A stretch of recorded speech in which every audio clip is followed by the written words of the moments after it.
I'm going to invite you just to gently close your eyes and take a few long, smooth breaths. Just breathing all the way in, feeling yourself fill, and then letting it all go, all the way out. One more time on your own, all the way in, and a complete release into the only presence that is actually here with us at all. That is the presence of love, the presence of spirit, the presence of the eternal, in which we live and move and have our being.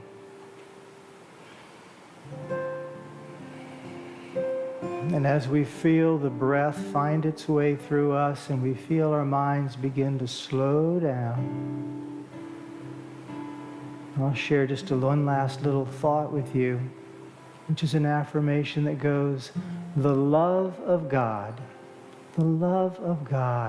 is shining in me now. God's love shining in me. Hear that for yourself. God's love shining in me now. As I breathe and release and let go into that all-encompassing, all-powerful love in the silence.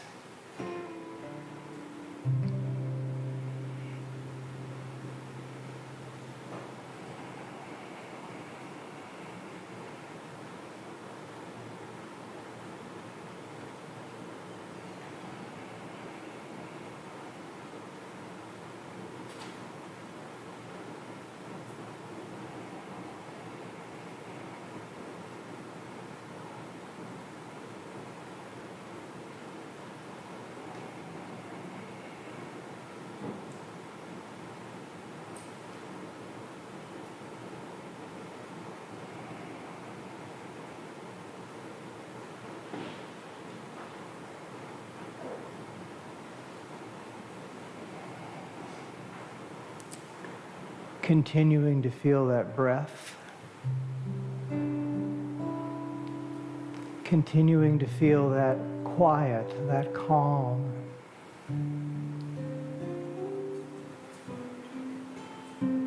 That presence that lives within us, that enfolds us, that loves us unconditionally. And that loves through us unconditionally as we allow divine love to move through us into our world. As we extend that love, we bless. And as we let it move through us, we are doubly blessed.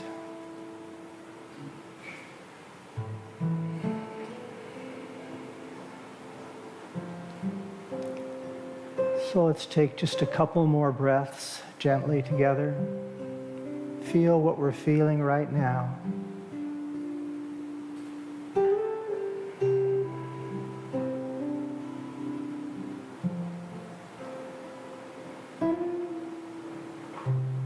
And as we're ready, softly, gently, allow yourself to come back to the room,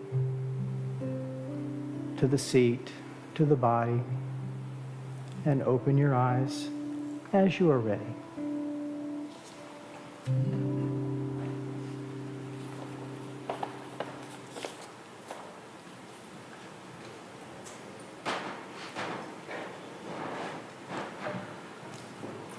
Welcome back. That's what I say when I come back. It's so wonderful to see everybody here, to see some new faces. That's good. That means there's growth and life happening here. And to see some of the usual suspects. As you guessed, it's all about love today. But first, the ultimate question to which you already know the answer: how do you make God laugh? Yeah, tell her your plans. That's exactly true. That's exactly true. And then listen for the laughter and notice where it comes from, okay? I'm going to start off with an old story. Some of you have heard this before. I now call the story Avoiding Anita at TJ Maxx. Okay?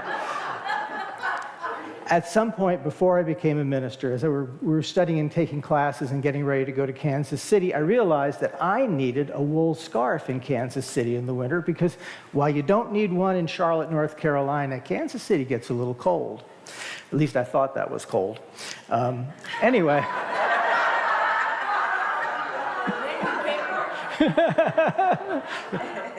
Well, I will say, with How to Make God Laugh, one of my prayers when I finished Kansas City school there was, okay, God, anywhere you want, just nowhere north of here. Serious.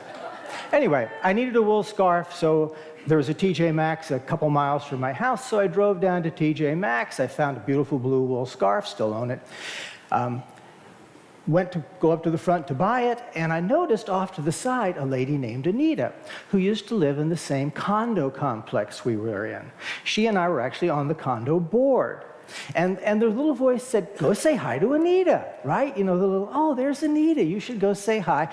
And then the other little voice, the second one that comes by to critical, said, you know, sometimes Anita's a little tedious. So, you know, I think I'm going to slip out without seeing her or her seeing me. So I did all the usual tricks. You know, you don't ever give direct eye contact that way. You look over to the side, you kind of circumvent, and you make it successfully out of TJ Maxx and you avoid Anita, right? And then you drive 2 miles home, you go into the house with your little bag, with your scarf, and the phone rings. Yes, I was cracking up. It was Anita. Of course it was Anita. Who else would it be? We had seen each other. I mean, you know, we all know where we are. Anyway, Anita called and said, Jim, I was coming out of TJ Maxx. I pretended like I didn't know that. She said, my car wouldn't start. You know, it's trying to turn over, but could you come by and give me a jump? I know I'd moved away from the condos a couple years before. She said, I know you live right over near here. Could you possibly come by and help me start my car? Exactly. So I laughed and told Kay, and I went over and I started Anita's car. We had the most lovely interaction. I mean, she was delightful. Couldn't, you know, and you know, since that happened, since, you know, God won, or love won, rather than Jim, I haven't seen or heard from her since. You know, it was complete. My final remembrance of Anita is this lovely woman and this lovely interaction. So the tentative title for this talk is You Can't Argue with God, or argue with love and win. All right? Because love always wins. So that's a little history for me. I realize it's been over 20 years since I first showed up here. That means those of you that were here are at least 20 years older, as might be I. And it's been at least 11 years since I was last here and abandoned you folks to go move forward in our little experience. But, you know, over the many years Kay and I have been going to churches and involved with Unity, we've been to many congregations and many communities. And the interesting thing is this one has a unique feel. This one is very distinct. And those of you that have been to other churches, you know what I mean. It's not that they're bad, but this is just, there's something warm and just very loving and very open about this. I loved the umbrella image that was up on the screens earlier because I used to say Unity was a great place in terms of an umbrella big enough for many of us with many diverse backgrounds and many diverse paths to come under and grow and evolve together.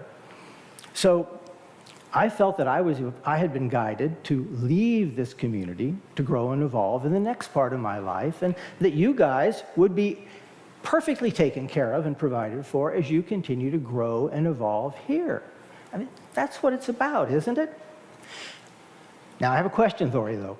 How many of you have been nudged inwardly that it was time to move forward in things, either to move to a new location or a new career or anybody had? Now, okay, great. Now, how many of you have said, not right now, I'm going to wait and do it, or try to dodge it, try to avoid Anita, right? How'd it work? For me, in the past, when I've done it, not too well. It just really doesn't. In fact, recently, just a few years ago, Kay and I were trying to, actually in this case, we were clinging to something that just really wasn't working for us. I mean, we were trying to make it work. We didn't want to move, and we wanted to stay there. And so, what happens is eventually things come up, and it gets really uncomfortable. Right, actually quite painful, and then when we finally realize that we're moving on, we end up getting COVID, and it lasted for several weeks. And because when you're out of alignment with what is yours to do, and your part in the universe, everything gets wacky. Your mind, your body, it just does that. So, yeah, exactly. And I'm sure I see a lot of nods, so you guys are with me on that. That's why I say you can't argue with God. You can't argue with the universe and win or be happy, right? Or evolve. We keep forgetting, we get so involved in our day-to-day life, we keep forgetting that we are eternal, timeless beings, all moving through something much bigger than this together.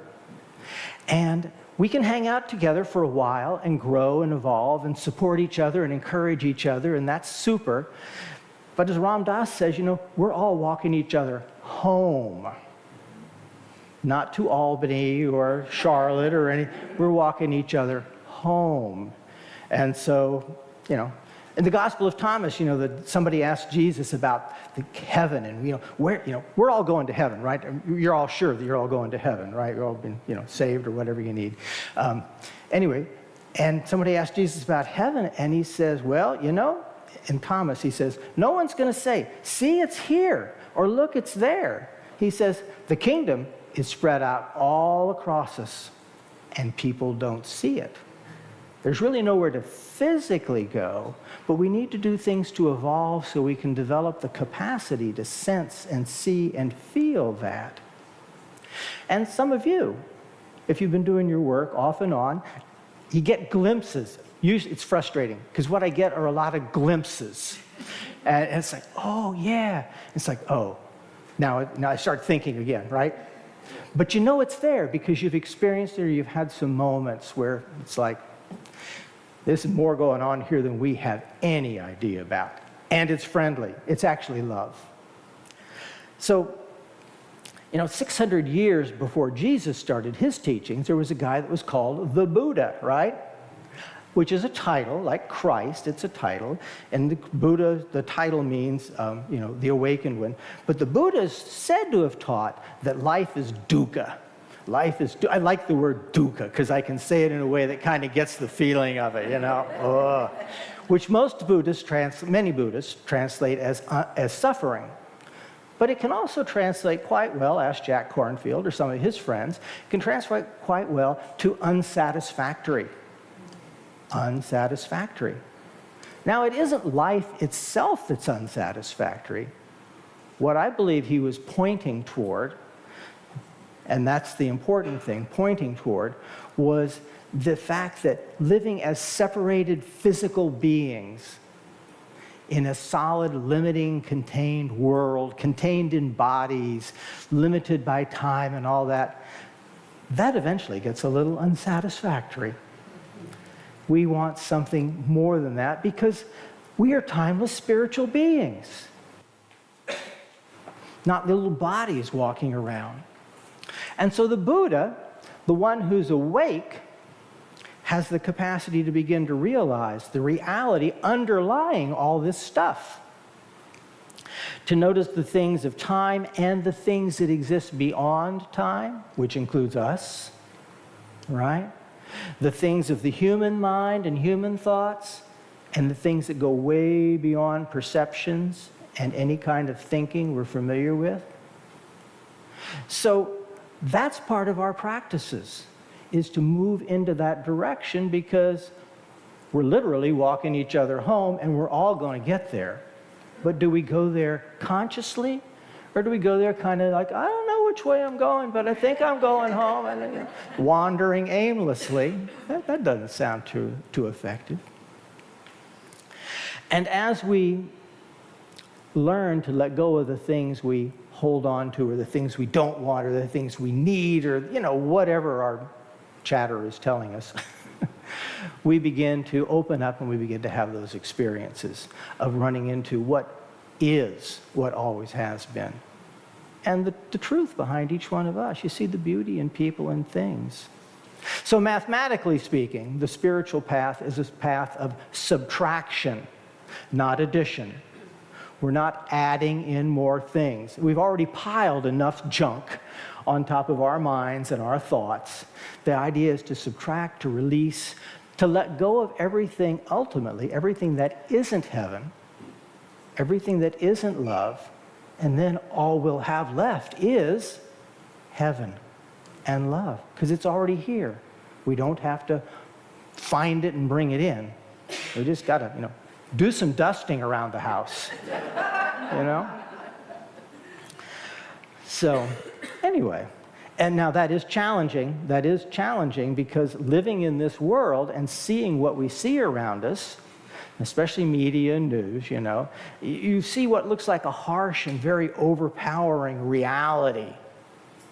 And to try to look beyond that, or deny that that is the ultimate reality, that even has power to control us, that is an interesting challenge. Because as long as we believe it does, it does.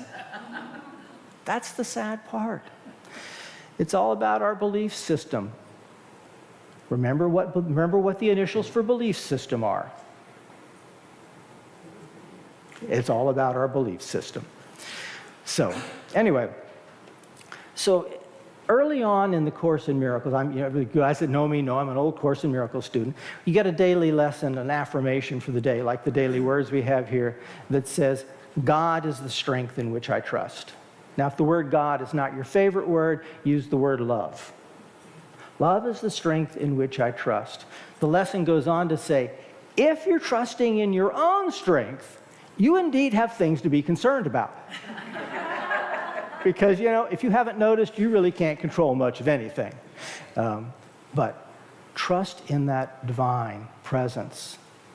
And to use that as an affirmation, to keep that in mind. So you're looking for that, and you're looking for that as your way of trusting. As a unity affirmation, you might say something like, thoughts of helplessness and oppression. Not that you've ever had thoughts of helplessness or being oppressed, but think about it. Helplessness and oppression have no actual power over me, right? Have no power over me. I'm protected by the empowering and transforming love of God. Thoughts of helplessness and oppression have no power over me. I am protected and empowered by the transforming love of God. And you work with that until you can begin to feel it. Words are great. Feeling it is where you're going for. So, powerful love. Powerful love is what we're looking for. We can't. The interesting thing is we cannot exclude ourselves from it. You can't escape from it. You also can't exclude other people from it. All right?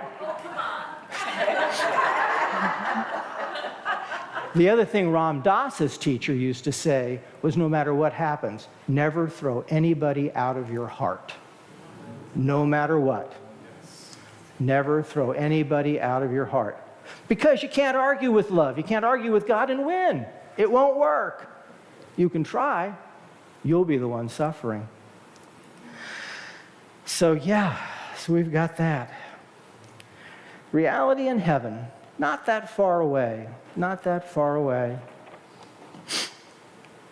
When the Buddha was teaching, he had he would give pointers, right? Pointers, like, you know, the story of the finger pointing at the moon. Oh, look, look.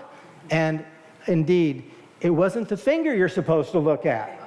It's what it's pointing toward. Same with the spiritual teachings. These are mystical teachings. Jim, there's the affirmation.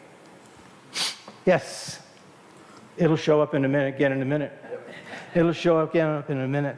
So those are the pointers.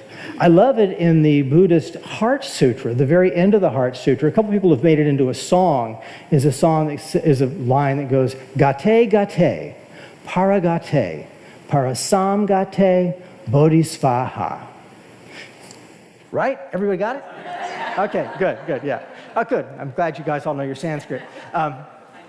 What it means is gone beyond, altogether gone. What an awakening. When we have finally released and unpiled all the stuff that we've been piling in our heads, and that we find things.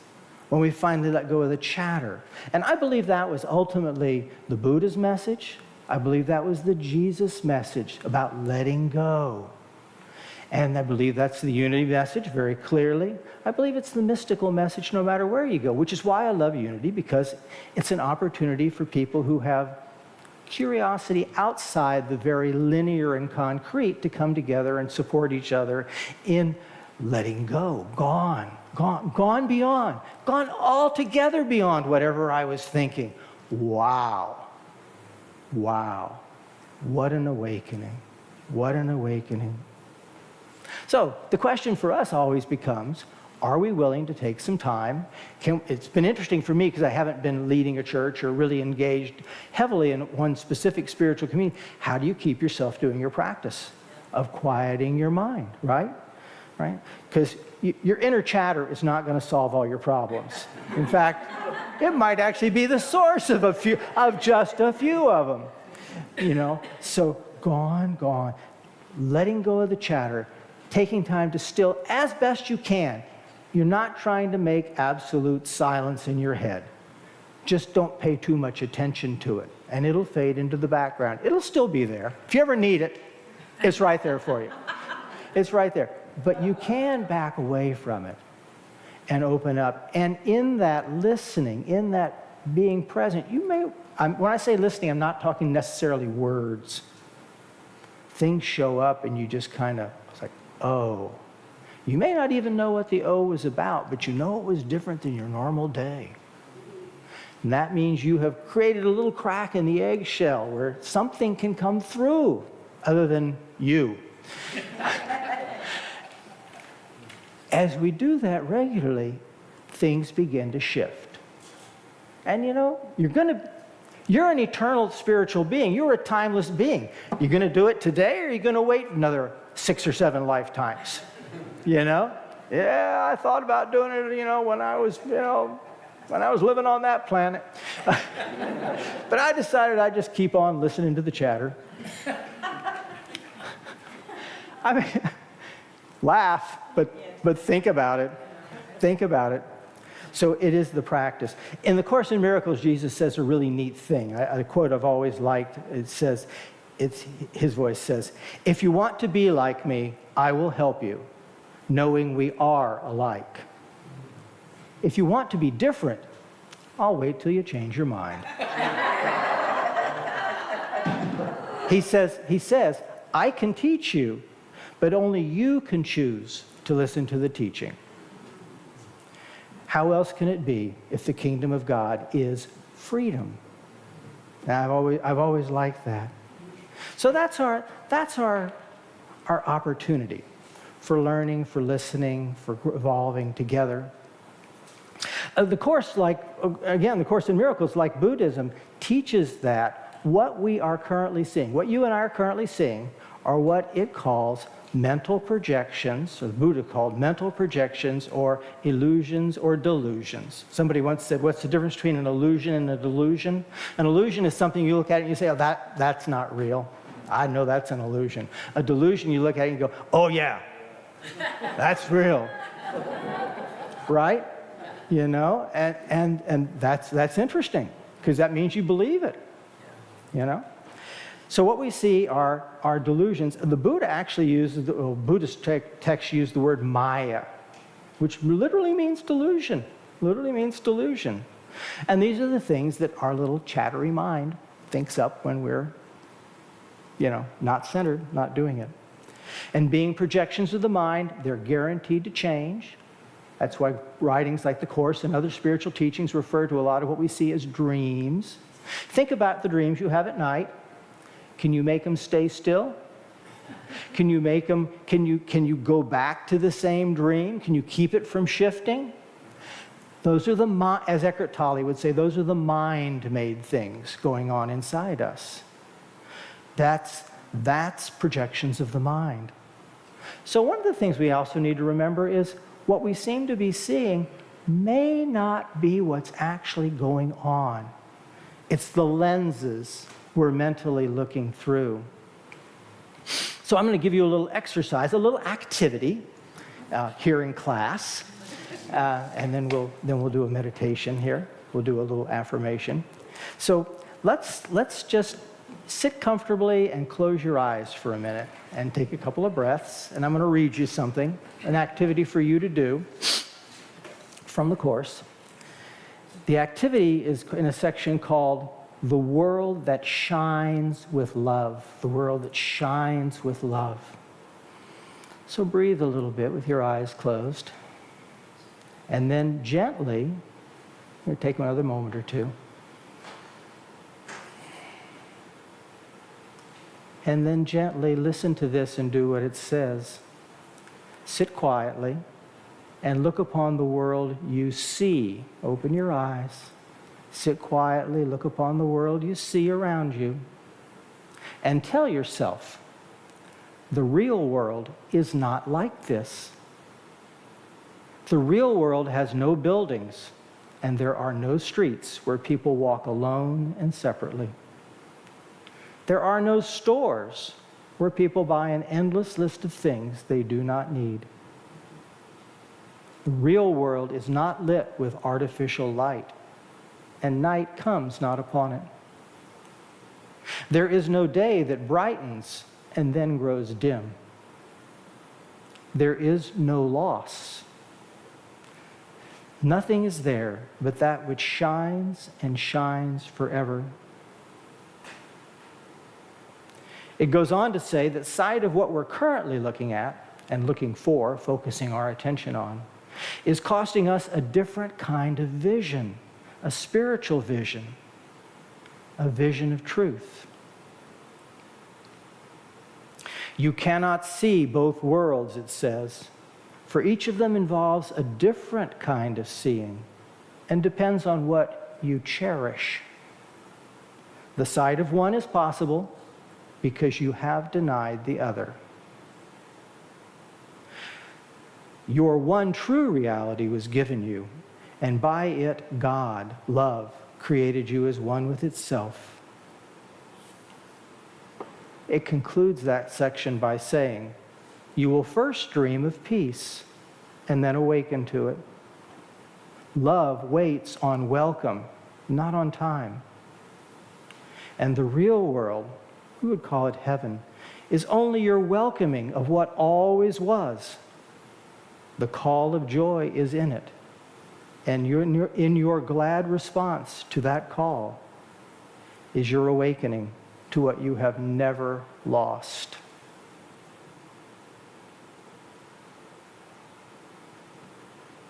You cannot see both worlds. You cannot see two worlds. Each one involves a different kind of seeing, and that depends on what you cherish.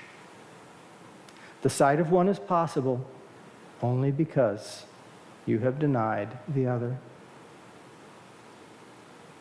And the decision is always ours. The decision is always ours. So if you haven't already done so, I'll invite you to open your eyes.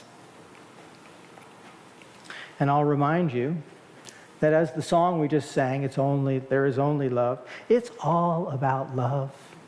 It's all about love. And keep this in mind. God always wins. Divine love always wins. there's no sense trying to hold on and stay with something. When you get nudged to move on, move on. So, I'll do the affirmation now. Thanks, Lon. So it's a good unity affirmation. So let's, yes.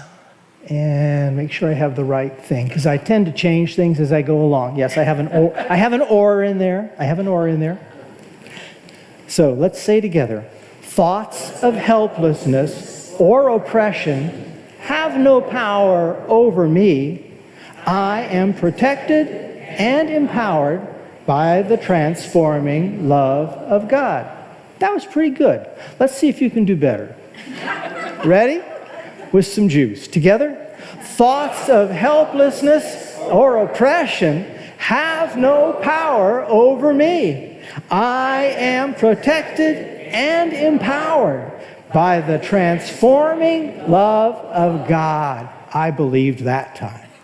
I believe in you guys. Thank you for having me back, and thank you all for being here. And it feels so good. It feels so good. Yeah.